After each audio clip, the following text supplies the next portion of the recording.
우리 옆에 계신 분들과 환하게 웃으면서 인사할까요? 너무 잘 오셨습니다. 우리 인사하겠습니다. 잘 지내셨어요? 식사는 든든하게 하셨습니까?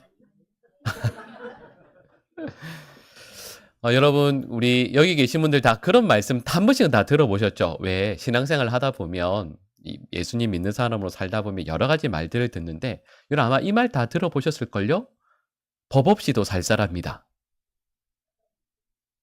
여러분 법 없이도 살 사람이라는 말 다 들어보지 않으셨어요?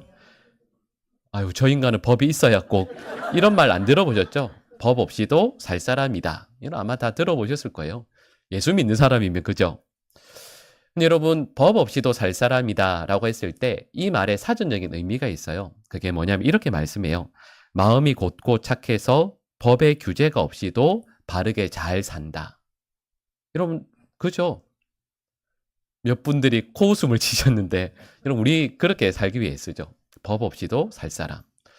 근데 여러분 여기에서 이 내용을 다시 한번 생각해 보세요. 아, 우리는 예를 들면 어느 누군가가 법 없이도 살 사람이다 라고 했을 때 법은 뭘 하는 의미로 여기에서 나타나죠? 법은 누군가의 삶을 규제하고 억제하고 억누르는 형식으로 나옵니다. 그런 일을 하는 거죠. 그러니까 여러분 이 말에 이제 방금 말씀드린 이 문장에서 법은 부정적일까요? 긍정적인 의미일까요? 당연히 네, 부정적인 의미죠. 아, 이 사람은 예를 들면 법 없이도 그냥 살 사람인데 법이라는 게 그 사람을 누르고 있다라는 뜻이 그 속에 포함되어져 있는 거죠. 여러분 여기에서 말하는 일반적인 법이라는 것도 있지만 여러분 저희가 로마서 말씀을 계속 쭉 살펴보고 있잖아요.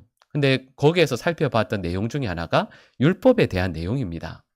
여러분 적용을 해보면 법도 물론 부정적인 의미로 말할 수 있는데 율법은 어떨까요? 저희가 지금까지 쭉 살펴봤던 내용 중에서 사도 바울이 이렇게 말씀했죠. 저희가 지난번에 살펴봤던 내용이 율법은 뭐라고요? 아주 나쁜 남편이라고 했습니다. 그래서 이 나쁜 남편에게서 해방되는 길은 뭐죠? 원래는 누가 죽어야 돼요? 그죠? 여러분 힘있게 대답하시는데 원래는 거기 로마서 말씀을 보면 원래는 나쁜 남편이 죽어야 한다. 그런데 이 나쁜 남편으로 표현되는 율법이 폐기되거나 없어질 수는 없죠. 왜냐하면 그것이 곧 하나님의 말씀이니까요. 그래서 우리가 자유롭게 되는 길은 딱 하나예요. 나쁜 남편이 죽을 수 없으니까 누가 죽어야 돼요? 내가 예수 그리스도의 십자가의 은혜로 말미암아 죽어야 주님께서 다시 우리를 일으켜 주시고 진정한 자유와 은혜를 누릴 수 있다. 이렇게 사도 바울이 말씀했습니다. 그러니까 여러분 저희가 로마서 말씀을 쭉 읽다 보면 제가 방금 말씀드린 내용까지를 생각을 해보면 당연히 로마서 말씀을 읽는 성도들이 이렇게 결론을 내리겠죠. 그래, 율법은 필요 없겠구나. 좀 전에 말씀드렸던 것처럼 율법의 부정적인 의미들이 쭉 나오고 율법이 죽을 순 없으니까 그래도 우리가 죽어야 자유를 얻을 수 있다까지 말씀을 살펴보면 아유 그래 사도 바울도 율법에 대해서 이렇게 부정적으로 말씀하잖아. 율법이라는 건 우리 삶에 별로 필요한 게 아니야. 율법은 필요 없지. 여러분 이렇게 결론을 내리기가 쉽습니다. 근데 이쯤에서 사도 바울이 갑자기 반대되는 얘기를 하는 거예요. 좀 전에 말씀드렸던 것처럼 분명히 율법은 부정적인 의미가 있는 것 같지만 사도 바울이 이제는 뭐라고 말씀하냐면 아니 율법에는 또 다른 의미가 있어 하고는 지금까지 부정적인 이야기로 쭉 말씀을 일관되게 이야기하다가 이제는 정반대로 율법의 좋은 점 혹은 율법이 꼭 있어야 한다라는 것을 말씀합니다. 그래서 사도 바울이 오늘 본문에서 이렇게 먼저 질문해요. 오늘 본문 7절 말씀의 상반절, 우리 노란색으로 되어 있는 부분을 같이 한번 읽어보실까요? 그런즉 우리가 무슨 말을 하리요? 율법이 죄냐? 그럴 수 없느니라. 아멘. 이렇게 질문해요. 율법이 죄인가? 이 말씀의 의미는 뭐냐면 율법이 우리에게 죄된 것인가? 죄처럼 정말 율법이 우리를 아프게 하고 괴롭게 하고 나쁘게 하는 것인가 했을 때 사도 바울은 이 질문을 하고 나서 스스로 이렇게 대답합니다. 아니, 율법은 죄된 것이 결코 아니다 라고 말씀하는 거죠. 그래서 오늘 본문에서 이어지는 내용이 뭐냐 하면 결국 이 말씀이에요. 그렇다면 율법과 죄의 관계는 어떤 것인가? 죄 앞에서 율법은 과연 어떤 의미가 있는가라는 것을 세 가지로 말씀하고 있습니다. 간단하게 그 세 가지를 살펴볼 텐데요. 첫 번째 내용이 뭐냐 하면 율법은 죄를 알게 한다라는 내용입니다. 좀 전에 읽었던 7절 말씀의 우리 후반부 내용을 우리 같이 한번 읽어보실까요?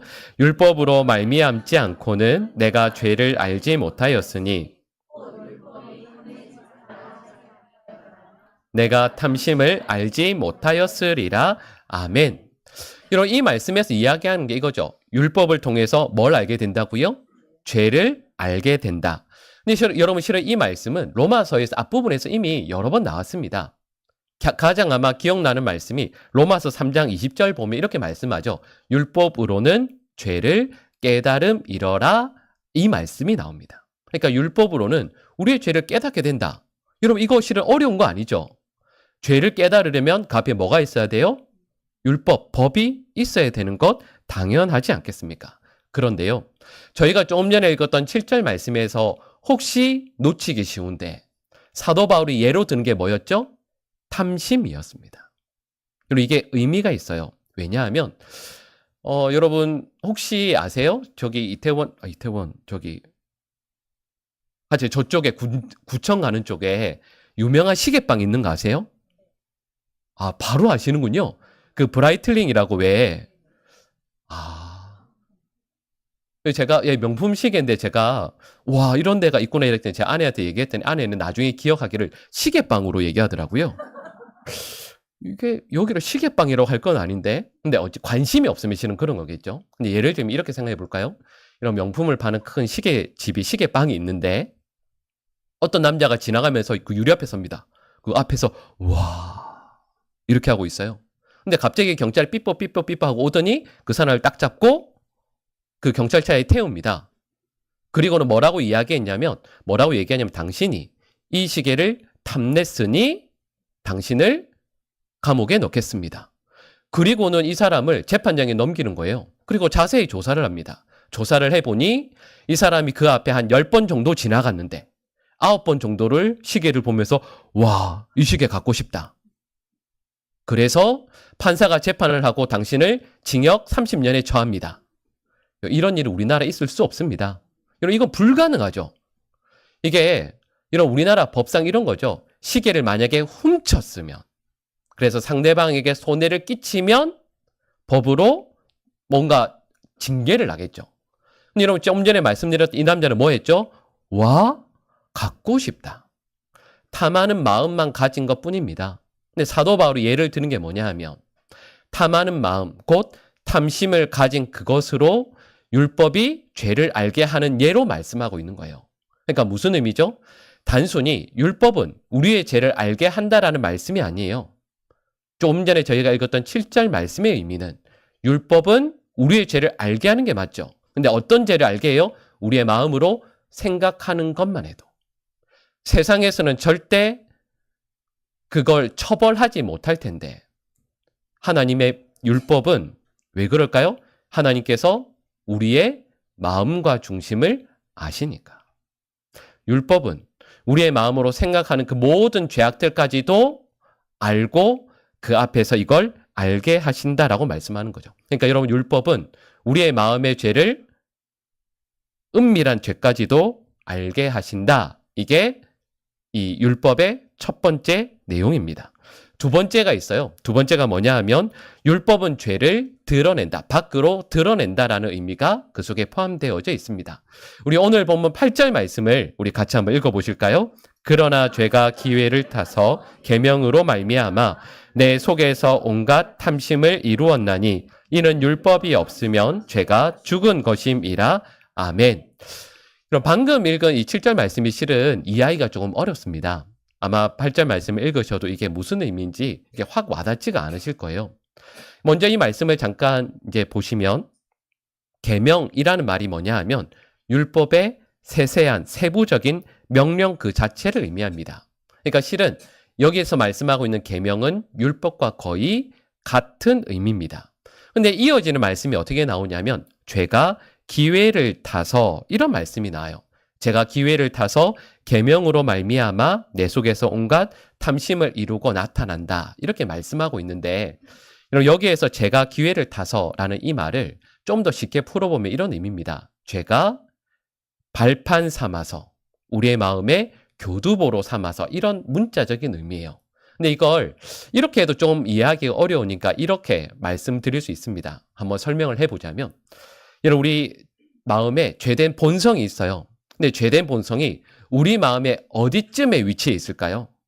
뭐 이런 꼭 그런 건 아니지만 만약에 우리 마음이 이렇게 넓게 있어요. 우리 마음에서 예를 들면 어두운 데도 있고 밝은 데도 있고 우리 소위 말하는 명당 자리도 있고 별로 안 좋은 자리도 있겠죠.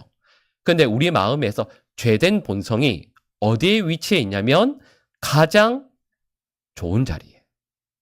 거기에 좋은 자리에 위치해 있다가 하나님의 말씀인 율법이 우리 앞에 선포돼요.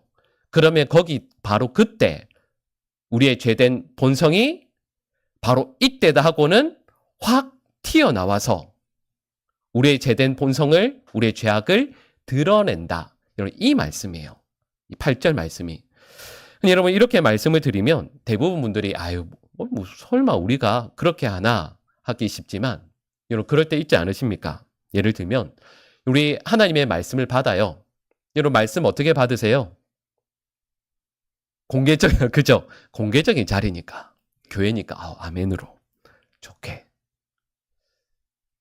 여러분 제가 지금까지 목회를 하면서 보니까 좀 전에 말씀하셨던 게 표면적으로 맞는데 여러분 실은 그러지 않아요. 하나님 말씀 받을 때 여러분 그럴 때 있잖아요. 저도 말씀 받을 때 힘들 때가 있어요. 말씀을 받는데 이런 생각이 들 때가 있습니다. 말씀에 순종하려고 보니 이 말씀이 나의 생각과 똑같으면 너무 좋죠. 별로 힘들지 않을 때면 너무 좋죠. 근데 그러지 않을 때가 있어요.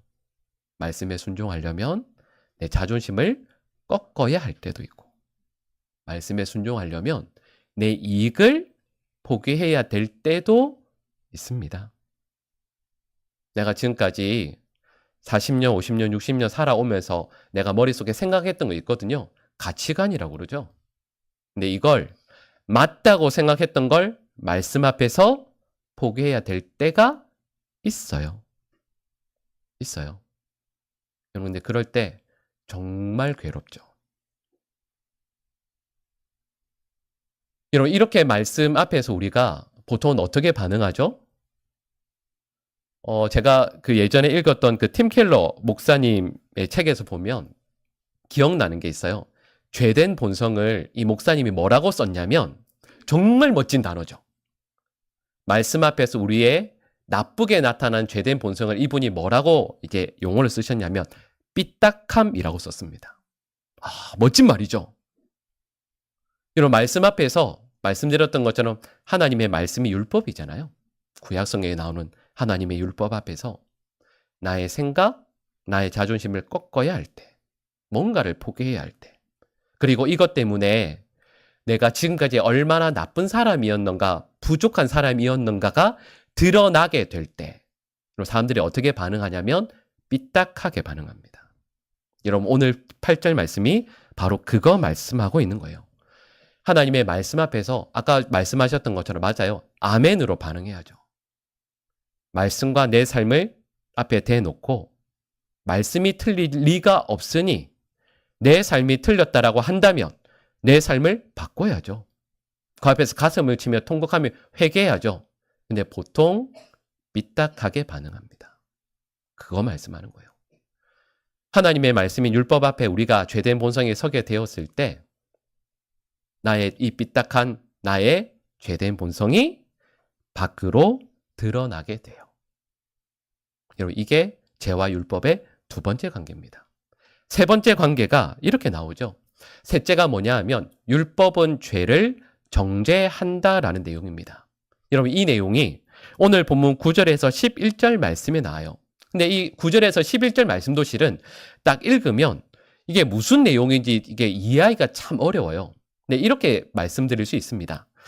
여러분 우리가 사도 바울 얘기해요. 사도 바울이 율법의 진정한 하나님께서 율법을 주신 목적, 의미를 깨닫기 전과 깨닫고 난 후의 삶을 대조해서 이야기해요.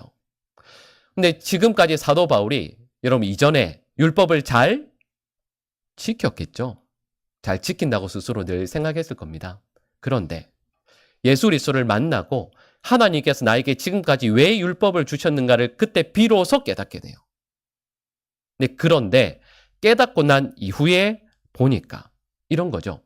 율법을 깨닫기 전에 내가 율법을 열심히 지키고 살 때 나는 살아 있습니다. 그리고 죄는 죽었다라고 말씀해요. 이게 뭐냐 하면 그때 이게 죄인지 몰랐다라는 뜻이에요. 그러니까 여러분 이 말씀은 율법의 진정한 의미를 알기 전에 곧 예수 그리스도를 만나기 전에는 나 율법 잘 지킨다고 생각했잖아요. 그러니까 나는 살아있는 거예요. 근데 예수님을 만나고 나서 보니까 잘 지킨다고 생각했던 자기의 모든 삶이 가짜잖아요. 잘못된 거잖아요. 알고 나서 보니까 실제로는 내가 죽어 있는 거였구나. 내가 죽었다라는 말은 죄가 내 속에서 살아 있었다라는 것을 사도 바울이 깨닫게 되는 거죠. 여러분 그래서 9절에서 11절 말씀을 여러분 한번 잠깐 이렇게 해서 눈으로 보시면 계속해서 무슨 얘기가 나오죠? 죽음 얘기가 계속 나와요. 죄라는 얘기가 계속 나오고 죽음이라는 단어가 계속 나옵니다. 이런 말씀이죠. 율법의 진정한 의미를 깨닫게 되면 나는 죽을 수밖에 없구나. 그리고 예수 그리스도를 만나게 되었을 때 진정한 의미를 율법을 말씀을 주신 진짜 이유를 알게 되면 나는 하나님 앞에서 죽은 존재임을 고백할 수밖에 없겠구나. 자, 여기까지 세 가지를 말씀드리고 나서 그 다음에요. 우리 처음에 했던 질문으로 다시 돌아가 볼까요? 사도 바울이 이렇게 질문합니다. 율법이 죄인가? 율법이 죄된 것이고 나의 삶과 관련이 없는 것인가? 라고 했을 때 여기에 대한 대답이 아니다 였잖아요. 그래서 이렇게 말씀합니다. 우리 오늘 본문 12절 말씀을 우리 같이 한번 읽어보실까요? 이로 보건대 율법은 거룩하고 계명도 거룩하고 의로우며 선하도다. 아멘. 사도 바울은 이전에 말씀했던 것과 다르게 이렇게 말씀합니다. 율법은 하나님의 말씀은 우리에게 주신 율법의 계명들은 거룩하고 의롭고 선하다. 왜요? 이 율법을 주신 하나님께서 거룩하고 의롭고 선하시기 때문인 거죠. 그러니까 이렇게 말씀하는 거예요. 율법이 문제가 아닙니다. 뭐가 문제죠? 우리의 죄가 문제다라는 뜻이에요. 오늘 보호 말씀의 내용이 이거예요. 율법이 죄가 아니다. 율법이 문제가 아니다. 우리들 안에 있는 죄가 문제이다. 어떤 사람이 만약에 죄를 짓고 유죄 판결을 받아서 감옥에 갔습니다. 여러분 그러면 법이 문제일까요? 이 사람의 죄가 문제일까요? 그죠? 그 말씀하는 거예요. 법조항이 필요 없다는 게 아니다. 우리들 안에 있는 그 죄가 하나님 앞에서 진정으로 해결받아야 할 그것이 진짜 문제이다라고 말씀하고 있는 거죠. 여러분 그래서 말씀드렸던 것처럼 오늘 본문을 보면 죄라는 단어가 계속 나옵니다. 왜냐하면 죄는 우리의 삶에 강하고 악독하고 집요하기 때문이죠. 우리 아시죠? 하나님께서 우리에게 제가 율법이라는 말씀을 쓰고 있지만 구약의 말씀을 우리가 보통 율법이라고 하잖아요.